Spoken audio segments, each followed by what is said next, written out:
something is wrong with that ship. Not the obvious wrongness, not the hull plates weeping a black fluid that catches distant starlight, like oil on water. Not the fact that the running lights pulse in irregular rhythms like a diseased heartbeat. Not even the fact that auger returns from any vessel that dares to scan it come back, scrambled, corrupted, replaced with something that looks almost like a face. Those things could be explained away. Space is vast and strange, and full of horrors that have perfectly mundane causes. The wrongness is in the silence between the signals, in the way the void around this ship feels thicker than void should feel, as though the vacuum itself is reluctant to touch what drifts through it. In the way that every voidsman on every passing vessel within 100,000 kilometers will, without knowing why, suddenly check that their seals are tight. This vessel is the Terminus Est, and it has been travelling since before several generations of human dynasties rose and fell entirely, and the thing that walks its corridors is old in a way that makes the ship itself look newly forged. He was a captain once, a son of the Emperor, sworn to the 14th Legion, armoured in ceramite, and the absolute conviction that the Great Crusade was the most important enterprise in human history. He had a name, Caclus Typhon, and ambitions, and a talent so carefully buried that he spent his entire life ensuring no one credible ever witnessed it directly. That man is gone. What remains wears his face and carries his memories, and has never once mourned his own passing. What remains is Typhus, Herald of Nurgle, host of the Destroyer, the Traveller, and the flies that pour from the joints of his ancient armour have been buzzing for 10,000 years. Before we follow him into the dark, we should go back, further back than the Heresy, further back than the Legion. We should go back to a world of poison, fog and broken sky, and a child who was always going to become something that history would rather not examine at length. Not because understanding makes him sympathetic, though it does, and that is a discomfort this particular account will not spare anyone, but because the alternative is to treat Typhus as a force of nature, as weather, as destruction without cause. And that would be the comfortable lie. He was not weather, he was a decision, and it started on Barbarus. Records of Barbarus before its compliance are sparse, incomplete, and in several cases demonstrably altered by parties who had reasons to prefer a cleaner story. But what survives is consistent enough to construct a picture of exceptional bleakness. Barbarus was a death world in the most literal application of that designation. A planet wreathed in permanent clouds of toxic fog rising from its surface in thick, slow columns, lethal to unprotected human life above a certain altitude, and below that altitude dark, cold, and patrolled by things that the fog concealed but never fully contained. Human settlements clung to the lower reaches, to the valleys and the scarred plains beneath the cloud line, small and fortified and perpetually afraid. Above the fog line, unreachable to any unaugmented human, the overlords ruled. Legends hold they were once human, or human-adjacent, sufficiently so that the distinction required some effort to maintain. But the generations had not been kind to whatever they once were, and what they had become were things that regarded the settlements below them the way a handler regards animals, with appetite, and with a proprietorial contempt that required no justification, because it had never once been challenged. They raided, they took.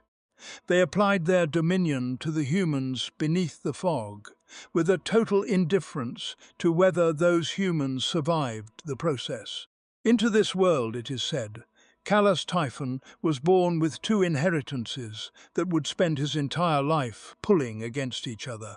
His mother was human, a village woman, records suggest, from one of the lower settlements, though which settlement and what became of her are details that have not survived. And from her he took his human shape, his human hunger, and the particular capacity for resentment and long memory that only comes from creatures intelligent enough to know they are being used. His father was something else. A mutant warlord, some accounts claim, a man who had lived close enough to the fog line that the exposure had changed him, pushed him into uncomfortable territory between the settlements below and the overlords above. Powerful, but never powerful enough, close to something but never admitted into it. The kind of man whose ambition had a ceiling built into it by forces that would never acknowledge his existence, and who understood, with a clarity that must have been its own particular torment, exactly where that ceiling was. Callous Typhon inherited the ceiling. He also inherited the fury. But there was a third inheritance, quieter than either of those, coiled beneath the surface of a child who learned early to keep his face neutral and his gifts invisible.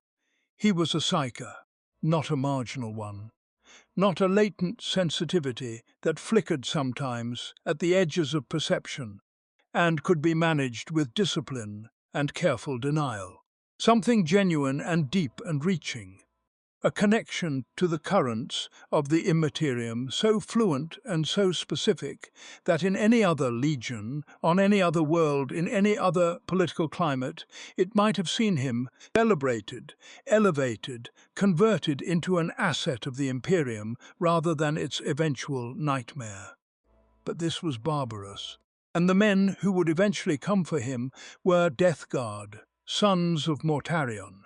And Mortarion was a Primarch who had spent his entire formative existence waging a war against warp-touched overlords who ruled from above the clouds. He had emerged from that war with a hatred of psychers so deep and so structural to his sense of self that it had hardened into something approaching religious conviction. He did not merely mistrust psychers. He considered them a specific category of corruption, a poison wearing the mask of power, and he had built his legion's culture around that conviction with the patient thoroughness of a man who has examined his prejudices carefully and decided to call them principles. And into this legion walked Callous Typhon, already hiding what he was, already calculating what he could not afford anyone to know. The darkness at the center of him had not yet found its name, but it was present in every careful misdirection. Every suppressed display, every expression of loyalty offered to a world that had given him no foundation on which to build genuine loyalty. Barbarus made him patient. The overlords made him furious. The fog made him a liar. The Death Guard gave him a direction. And 10,000 years later, that direction is still pointing at you. The common reading treats Callous Typhon's enlistment into the 14th Legion as something close to destiny, a man finding his purpose, a soldier finding his home. Consider instead what it actually was, a predator locating the precise institution that would disguise him longest. Records suggest he arrived before Mortarion did. Typhon was recruited from Barbarus in the Legion's earliest expansion drives, absorbed into that grey-armoured brotherhood before his Primarch had even been found. A child of the Death World, pulled through the poison fog by warriors who did not yet know what they had taken in. He trained, he excelled. He waited with a patience that in retrospect should have alarmed everyone around him. Then Mortarion came, and something clicked into place that was not loyalty. To understand what Typhon recognized in the 14 Legions Primarch, consider what Mortarion was, a man built entirely from resentment and endurance, who had survived a childhood of engineered cruelty at the hands of the warlord who raised him, who had killed every overlord on Barbarus. Every overlord except one.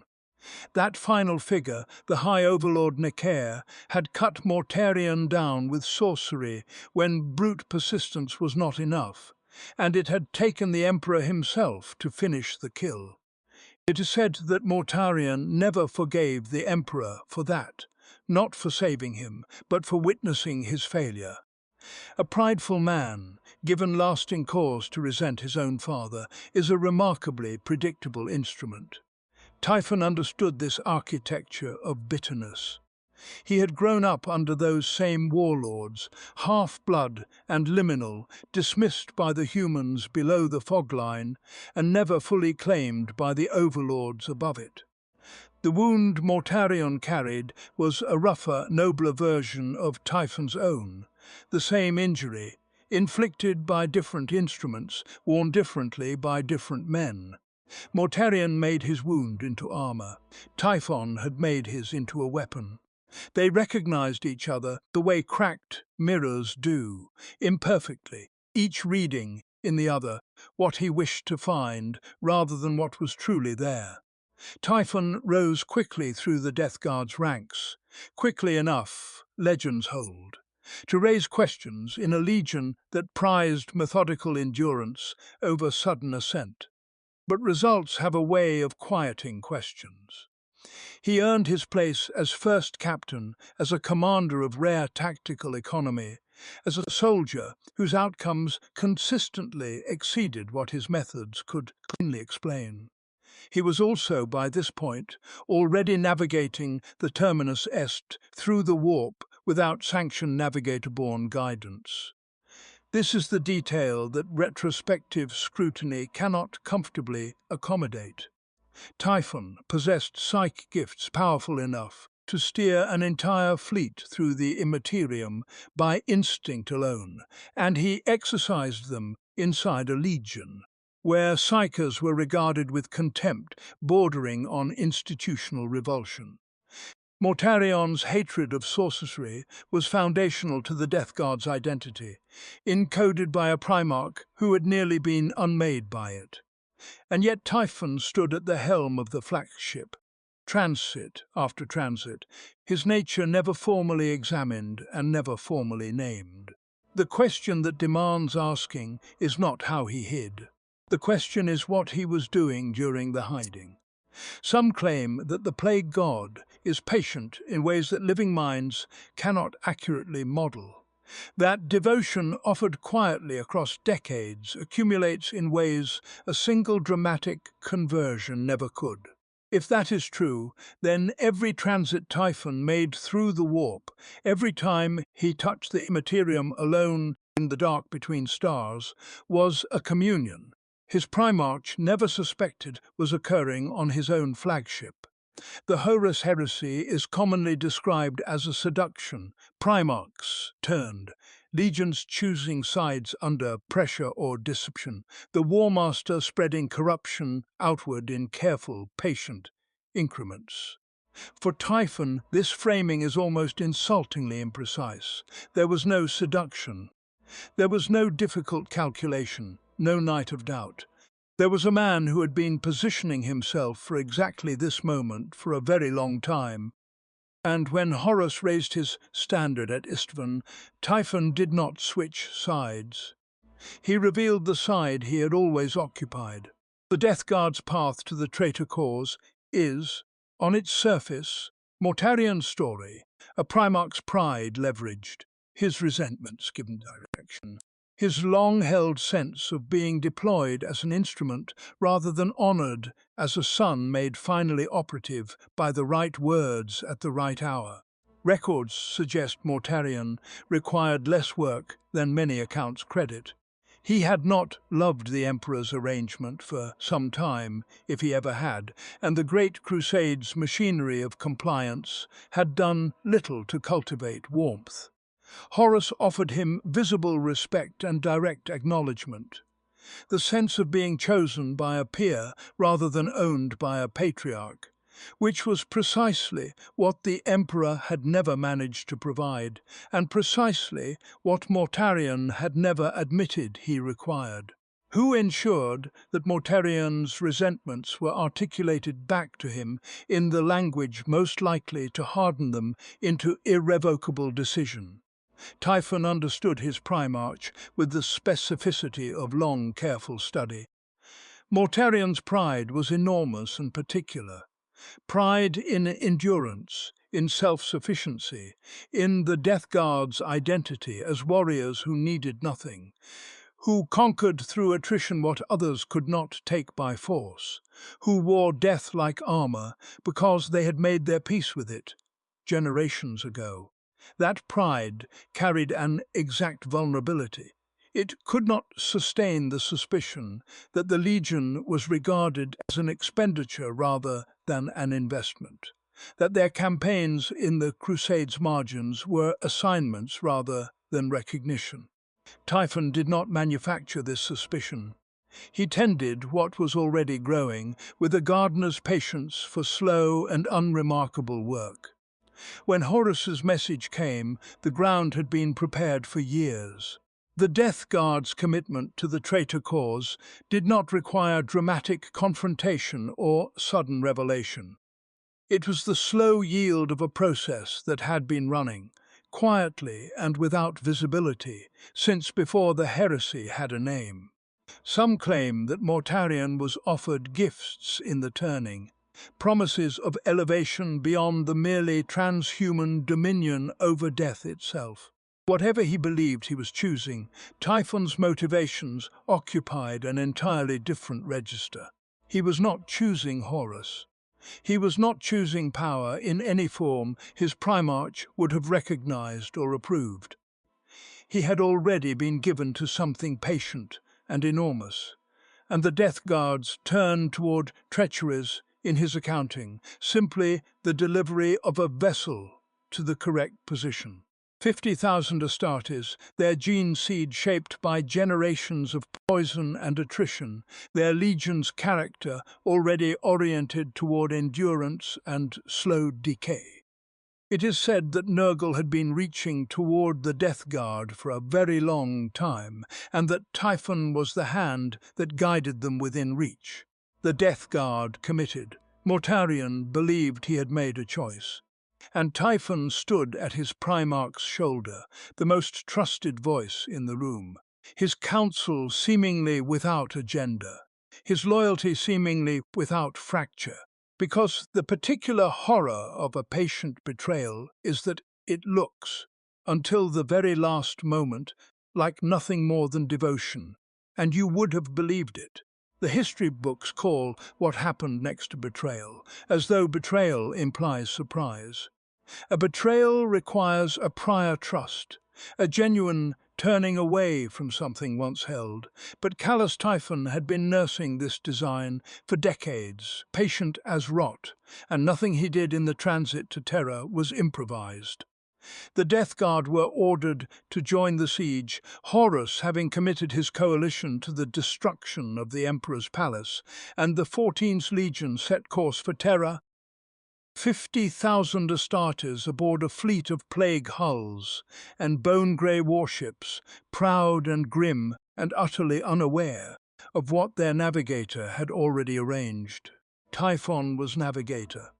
Records suggest he had spent years cultivating that role, precisely for this moment, positioning himself as indispensable to the fleet's warp transit so that no other hands would hold the course when it mattered. He steered them into the Imperium, and then he sealed them there, cutting the Jelphill projections in sequence.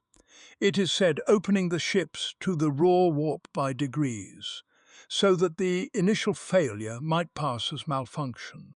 It did not pass as malfunction for long. The fleet was lost, not destroyed. Lost in the way a tooth is lost to decay, still present, still shaped like what it was, but rotten from within and becoming something else entirely. The warp pressed through hull seams and navigation arrays, and with it came what Typhon had promised to something older than the heresy itself. The first breath of Nurgle's destroyer plague. It began below, among the mortals who served the Legion. those whom the Astartes had always considered expendable, and who turned out to be merely the first expenditure in a far longer accounting. Within days it had spread upward to the Astartes themselves. Consider what this means. The Death Guard were the most resilient instruments the Imperium had ever produced. Space Marines, bred from the gene line of a Primarch who had survived poisons that would dissolve lesser men, hardened through decades of warfare on the galaxy's most lethal worlds. Their biology was a fortress of endurance, engineered to persist where nothing should persist. And the plague did not care. It moved through them as it moves through everything, unhurried and absolute, finding the joints in their ceramite and the membranes of their enhanced organs, working with the patience that only entropy can legitimately claim. Weeks passed. The fleet did not emerge. The astropathic screams legends hold were audible at the edges of the Imperium, a choir of 50,000 slow deaths, an offering of suffering stretched across time so that every moment of agony could be fully experienced, fully given over. This was not mass murder, this was liturgy. Typhon walked his ship during those weeks. He was not suffering. He watched, catalogued, presided over his congregation the way a priest presides over a ceremony he has spent his entire life preparing, not with grief, but with the satisfaction of a contract finally honoured. The Death Guard, that proud and bitter legion, had been converted into payment. The question historians have never satisfactorily answered is whether Mortarion ever truly understood who arranged the terms of that transaction. There is a common error in how this transformation is described, and it begins with the word gift. Nurgle's blessing carries nothing of what that word means in mortal language. It is not freely given, not received with joy, and it does not leave the recipient better than it found them, unless better means something so far outside its original meaning that the concept dissolves entirely. What happened to Callous Typhon in the Deep Warp was not a gift. It was a completion. The plague reached him. Of course it did. He had opened the door, but invitation does not exclude the host. And the destroyer worked through Typhon as it worked through everything else, finding the places where mortal biology ends and something more fundamental begins. He burned, records suggest he screamed. Some claim he lay near death for 3 days, his enhanced body fighting a war it could not win, his organs failing in sequence, each one darkening the passage behind it, making the way back impossible. And then something hatched. The Destroyer Hive, the name ancient sources give to the demon colony that Nurgle placed within him, does not grow in any conventional sense. It arrives complete, it is said, like a judgment already rendered, and it opens inside the chest cavity of the host, the way a fist opens, fingers spreading into spaces previously occupied by things the host required to remain alive. Typhon's lungs, his secondary heart, the biological redundancies that made him an Astartes rather than merely a man in armour. The hive consumed all of it and left something in their place. The flies came first from the joints in his armour, then from everywhere. The seals, the vents, the prayer, screeps pressed into his ceramite, buzzing at frequencies that nearby personnel reported feeling behind their eyes rather than hearing with their ears.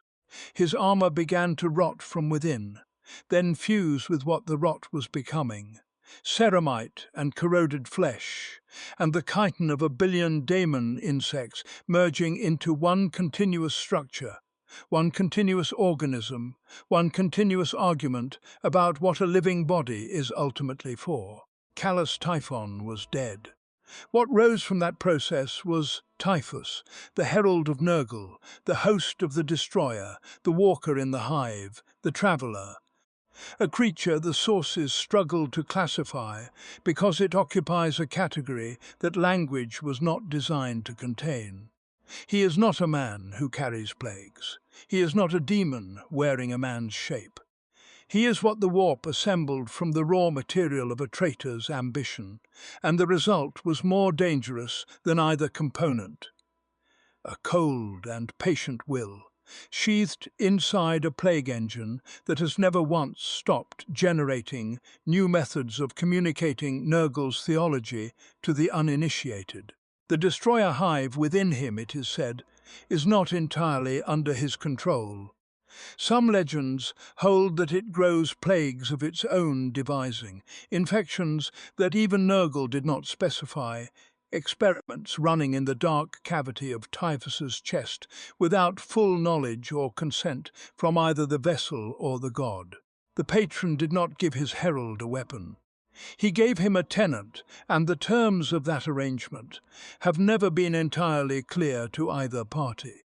Somewhere in the wreckage of the Death Guard fleet, surrounded by 50,000 Astartes, who had become the first congregation of his ministry, Typhus looked at what he had made of himself and found it sufficient.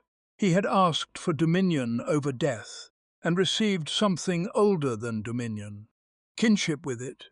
And that, when you trace exactly what he spent to get there, tells precisely what kind of man was always standing behind the captain's uniform. The conventional account describes Typhus as Nurgle's herald, and that framing is technically accurate. The way calling a plague ship a vessel is technically accurate, while missing everything that matters about what it carries. Because Typhus is not a herald in the way a messenger is a herald. He does not arrive bearing news from elsewhere. He arrives, and the news is him. 10,000 years of documented pestilence begin almost immediately after the heresy's collapse. The Terminus S does not dock for long. It moves through the void with the patient, awful certainty of something that has no appointments to keep and no deadlines to miss, and behind it, world after world discovers what it's mean to receive his attention. The Plague Wars are where records give us the clearest window into his method. When the forces of the Scourge Stars pushed into Ultramar in the aftermath of the Great Rift's opening, that wound torn across the sky of the galaxy, Typhus was not merely present. Records suggest he functioned in many respects as the instrument of sustained attrition against those worlds, landing his plague fleets against populated centers, not to take ground in any military sense, but to metabolize it. Cities became incubation chambers, supply lines became vectors. The celebrated resistance of the Ultramarines and their forces, the logistical genius, the heroic accounts, all of it meaningful, all of it preserved in breathless imperial chronicles. And yet those chronicles never quite reckoned honestly with how many worlds were not saved cleanly. How many were saved with populations already changed in ways the Imperium would prefer not to catalogue. The Scourge Stars themselves deserve examination. These are the three worlds, Nurgle's bridgehead into real space, that legends hold Typhus helped consecrate across decades of grinding, patient work. He is not listed among their primary architects in most accounts. The names of greater demonic lords appear before his. But it is said by sources the Inquisition treats with the particular discomfort of reluctant credibility that Typhus's contribution was less about force and more about preparation. He seeded, he moved on, he returned when the ground was ready. This is the paradox that imperial tacticians find so difficult to process. Typhus does not fight to win battles.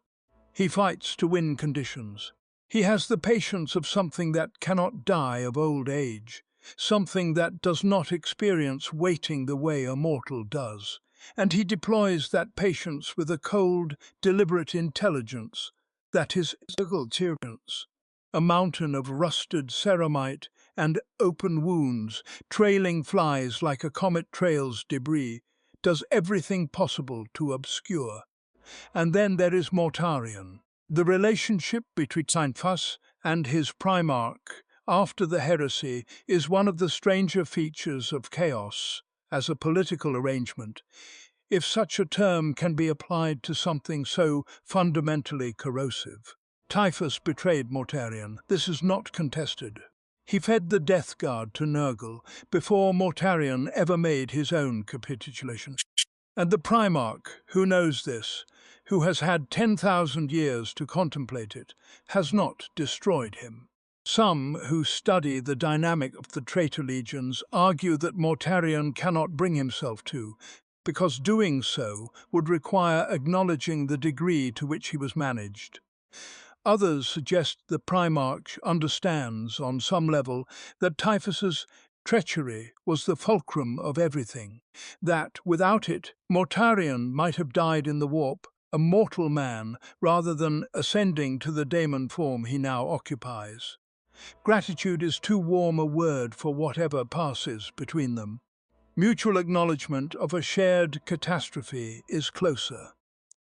Certain is that Typhus operates with a latitude that other members of the Death Guard do not enjoy. He comes and goes. He pursues campaigns the Primarch has not sanctioned. He refuses, consistently, to subordinate his own long agenda to the legions, and Mortarion tolerates this the way one tolerates a fundamental condition of existence. Not contentedly, but without the energy required to pretend it might change. The standard account of the zombie plague describes it as a weapon. This is the kind of accurate statement that serves primarily to protect the speaker from understanding what they are describing. A weapon implies a wielder with an objective. Destruction aimed at achieving some state more desirable than the state before destruction. The zombie plague does not work like that. Its purpose is not the ending of life. Its purpose is the conversion of life into something that ends without quite being over. The pallid hand, the name some sources use for this gift, or curse, or simply phenomenon, does not kill a planet. It transforms one. The dead do not lie down. They rise, they move, and they do not move with intelligence or purpose, but they move with numbers. And in the cramped corridors of a hive city, in the irrigation channels of an agri-world, numbers are their own kind of argument. Records suggest Typhus deploys this against densely populated worlds with something approaching deliberate aesthetic preference. He selects hive worlds with particular frequency, those places where humanity has packed itself into vertical cities of 50, 100, 200 million souls, because a hive city is a machine for turning plague into geometry. Once the lower levels fall, the upper levels cannot escape downward. They can only wait and watch the levels below them fill with movement. Here is where the argument Typhus makes with every infected world becomes legible for anyone willing to look long enough to stop flinching. He is not making a statement about death. He is making a statement about hope, about the specific agony of a hope that cannot be sustained by any evidence, but that living minds produce regardless, like a metabolic reflex, even when the evidence is 50 million risen dead pressing against the sealed bulkhead doors. The theological position embedded in the zombie plague is, by Nurglite doctrine, that decay is not an ending. It is a stage. The corpse becomes the vector, becomes the congregation. In Nurgle's cosmology, and Typhus understands this cosmology with the cold, dissecting clarity of someone who chose it rather than inherited it, nothing is ever truly lost. It changes form, it moves from one mode of being to another. The zombie plague is Nurgle's argument made biological, not destroyed, merely recruited.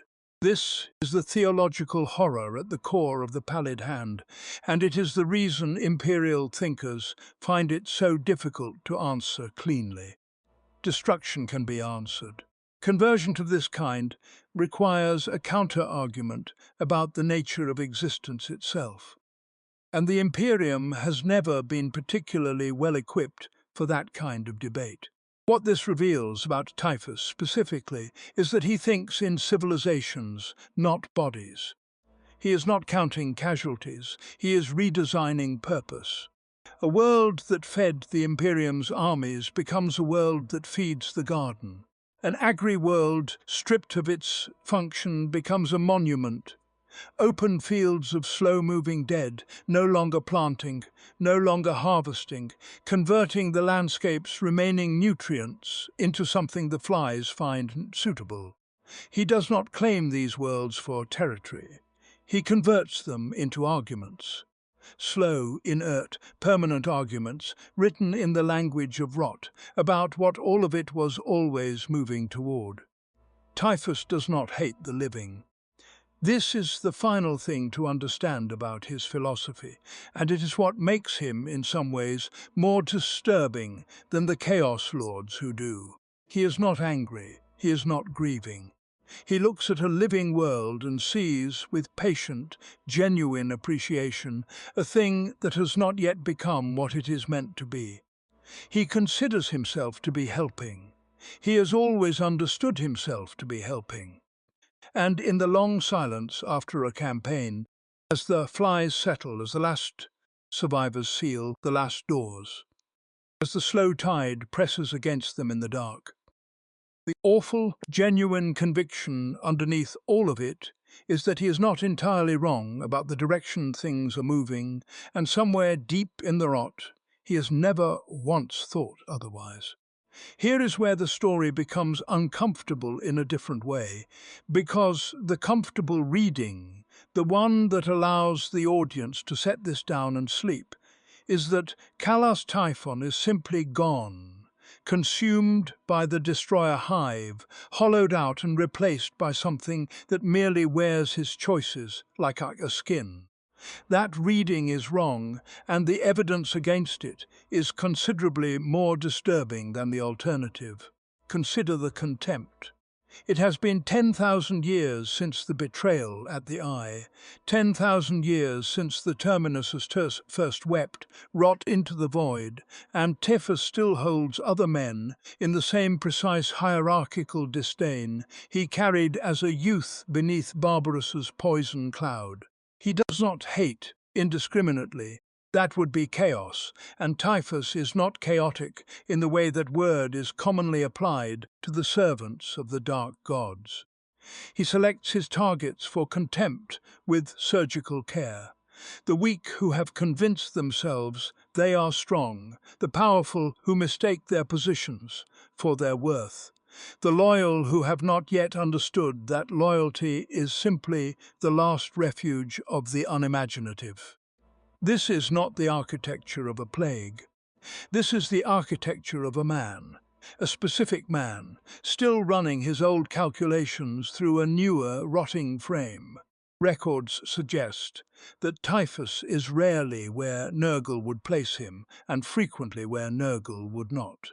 He moves with a patience that other Herald-class servants of the Plague God do not share, positioning his fleet over years and decades in configurations that only reveal their logic much later, when some cardinal system begins to cough. This is not the behavior of a consumed thing. This is the behavior of an intellect that has found the perfect institution to house its appetites. One that rewards exactly the virtues, if they can be called that, Calas Typhon always possessed. Endurance, the willingness to wait, and a deep abiding pleasure in watching the strong discover how temporary their strength always was. His relationship with Mortarion is perhaps the most revealing detail of all, the one that scholars of the heresy return to with a kind of nauseated fascination. He did not flee his Primarch after the betrayal at the Eye. He did not avoid him. He returned, and he continues to return, circling the Death Lord in patterns that some observers have read as deference, and others have read, more accurately, as something closer to the pride of authorship. Mortarion was the project, after all. That arc, from a Primarch who despised the warp to one who kneels inside it, that did not happen to Typhon's lord. It was administered to him, dose by patient dose, by the one man who understood precisely what Mortarion hated, because Mortarion had spent years unknowingly explaining it. It is said, by those few scribes who have catalogued his recovered words, that Typhus's tone, when speaking of his Primarch, contains nothing that resembles warmth, nothing that resembles camaraderie, and nothing that resembles regret. What it resembles, if the accounts can be trusted, is the particular satisfaction of a craftsman examining a finished work that came out exactly as intended. This is where the question of what remains of the man becomes almost unbearably specific. Typhus does not appear to miss his humanity. He does not, in any recovered fragment of communication, display the grief of something lost, or the rage of something taken. The destroyer hive in his chest is not, legends hold, experienced as a cage. He considered it, to whatever extent. Typhus considers anything with warmth, something very close to a well-chosen gift. He requested this. He walked toward Nurgle's blessing the way a man walks toward a banquet he has spent years arranging. The flies did not come for him uninvited. He opened the door. And 10,000 years on, he has not closed it, has never moved to close it, has shown no indication of having ever wanted to. What remains of Calas Typhon, then, is perhaps the most disturbing answer available, all of him. His intelligence, his patience, his contempt, his capacity for long and cold and multi-generational planning. All of it persists, all of it functions, and all of it operates in service of the impulse that was always at his center, long before the Death Guard, before Barbarus, for any of the institutions he used and then discarded. The conviction that the weak do not deserve the protections they claim, and that decay is not a punishment visited upon the unworthy but the natural revelation of what was always true beneath the surface. He is not a tragedy. That word would require something to have been taken from him against his will. Nothing was. The terminus est drifts, as it always drifts, the great weeping hull turning its prow toward some new system, some cluster of inhabited worlds that have not yet had occasion to understand what is coming. The corridors are full of flies. They always are. The greatest horror of Typhus is not the destroyer hive, not the zombie plague, not the 10,000 worlds worth of suffering his patience has purchased across the long millennia of his career. Those are instruments, and instruments can be studied, catalogued, countered, at least in theory, at least by those with sufficient warning. The horror sits beneath all of that, quieter than the buzzing, more patient than the rot itself. Somewhere inside the figure that walks those weeping corridors, inside the armor black with something that is no longer grime, inside the chest that moves with the industry of a billion hatching wings, a man made a deliberate choice, with clear eyes and an unimpaired mind. He was not deceived by a silver tongue. He was not coerced by a stronger hand. He was not broken open by grief, and then filled with something else in the hollowed space. Calas Typhon looked at everything the Emperor offered, everything Mortarion embodied, everything the Imperium was building across the breadth of the galaxy, and he found it insufficient. He looked at Nurgle's bargain, and he found it honest. He signed it with the fleet. That was 10,000 years ago. No recovered record suggests doubt since. No intercepted communication gestures toward the life that preceded the hatching. The flies do not mourn what they replaced, and neither does he, the terminus est still moving, the hull still weeping, the corridors still buzzing with the weight of something patient and satisfied, drifting toward whatever system lies in its path tonight, its people sleeping, its cities lit against a dark they cannot yet name, not yet knowing that the flies are already ahead of the ship, and some of them are already on you.